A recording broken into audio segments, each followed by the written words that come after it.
Good evening, guys. I want to apologize for not having a video yesterday. I've been doing a lot of work at the church, and so just wasn't really able to get that video up for you.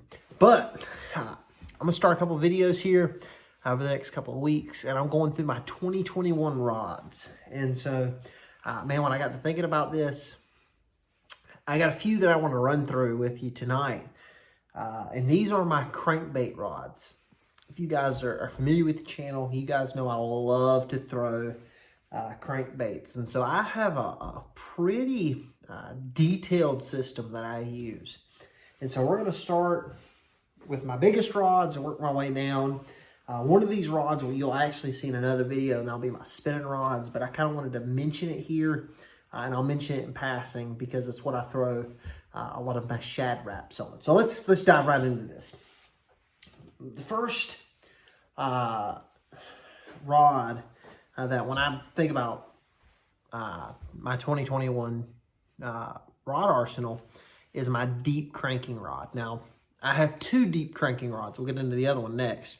This one here is an 8-foot medium heavy. For you rod builders out here, this is a MHX CB965. So it's a 5-power, 8-foot rod. This, guys, is my absolute favorite deep cranking rod. I spool mine up with 12-pound test. This is a Gen 1 Revo reel. Guys, you saw this rod a lot from this past summer when I was living on Lake Norman and throwing those bigger crankbaits, those DT20s, those 6XDs, 8XDs. That's the rod that's going to get the call when I'm throwing those. I can throw it a long way. It's got a real good parabolic bend to it. That's my deep cranking rod. Now, I also have another deep cranking rod. And guys, I've had this rod for a long time. This is a Skeet Reese Magnum crankbait. Guys, I've had this rod for years. Got that paired up with Skeet Reese Revo. Had this reel for years. But guys, this is the rod that's going to get the call when I'm throwing those giant crankbaits, those 10XDs and those 8XDs. 15-pound fluorocarbon. That's for those bigger crankbaits. They have a lot of drag, a lot of pull, and they're expensive. So I kind of bump up my line, and I have found that on those big baits, you can still get them down there on 15-pound test. Now, a new rod that I've added this year, these two rods, those other two rods I've used for a long time. This is a new one for me. But this was something that was kind of missing in my arsenal. And this is a 7.6 medium heavy. It's a little bit shorter, but this is the new Castaway, and it's the Crankbait series, or the Crankin series. Guys, I've been throwing this rod now for a couple of weeks. Been throwing, as you can see here, been throwing a rattle trap on it, or a lipless bait on it. Guys, you can do a lot with this rod. I'm going to be experimenting with this particular rod, this 7.6 medium heavy, throwing chatterbaits, because it's a composite rod, so it's got a real nice tip to it, but it's got a real good backbone, which I'm really impressed with. This is that new Concept Z. Well, it's actually not new, but new to me. And guys, this is a fantastic combo. Right now I'm throwing 15-pound mono, and that's just simply because it's what I had. And I knew I was going to the river. I was like, I'm just going to throw it on mono. Of course, when we get towards the summer and I start doing a lot more deep cranking, things like that, I will switch that out to either 12 or 15-pound fluoro. But this is a rod, guys, that you can throw a lot of different things on. Hey, 6XDs, 5XDs, the Cloud 9s. Guys, you can throw a lot of baits with this. And you guys know that I love deep crank. And so I wanted to add another rod that I could throw something like that on. Now, this rod is probably also going to be really good for a flutter spoon. I think I'll be able to do a lot with this rod. But anyway, this is the new Castaway Cranking series. This is new for 2021 for me. Cannot wait to get out on some ledges and some points and chunk some big crankbaits around with this rod. Cranking rod that gets probably the most action for me though is what I call my mid-range cranking rod. Guys, this is what I throw my bandits on, my Series 3 Strike Kings. It throws these little flat-sided baits very, very well. And this is, for you rod builders, this is a MHX CCB 834. This is a composite rod. This is 6 foot 11 inches. And as I'll show you guys, it's super soft. Got a super soft tip on it.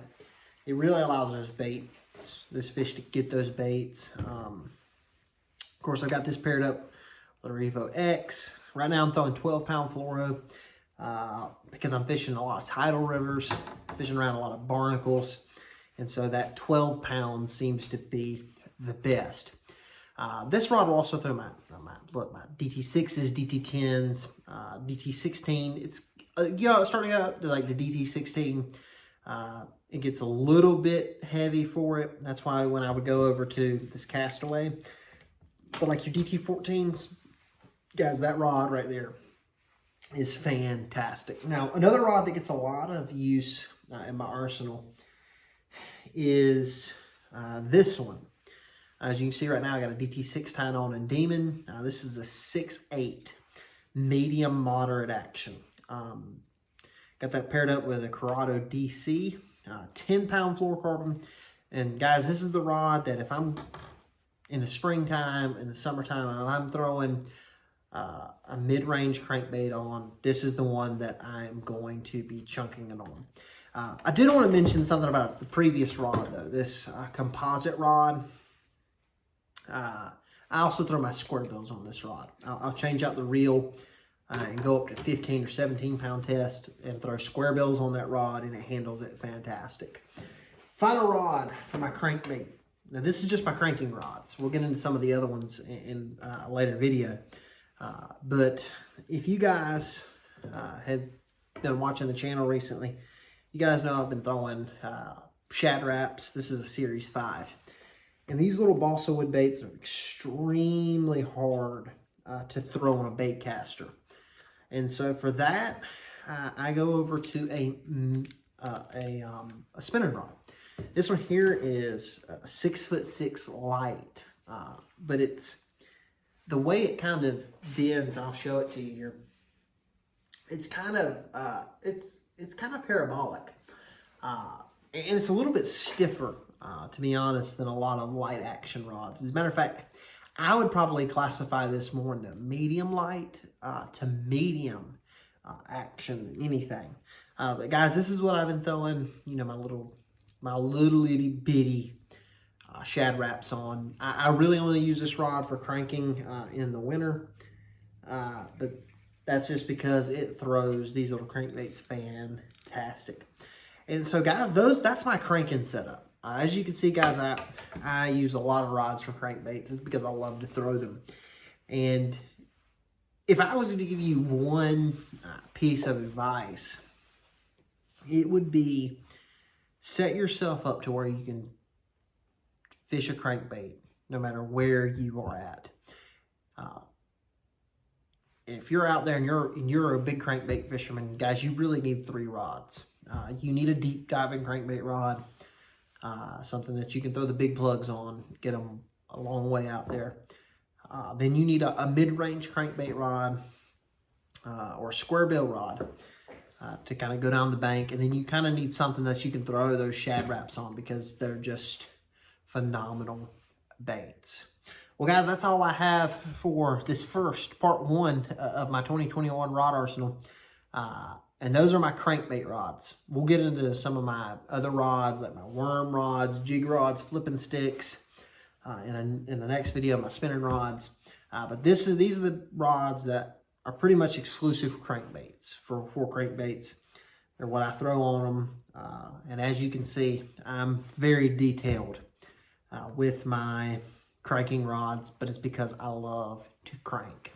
So anyway, guys, hope you enjoyed today's video. If you have, hit that like, subscribe button down below. Make sure you click that bell so you get notified. And we will catch you guys later here on the channel. You guys have a wonderful evening.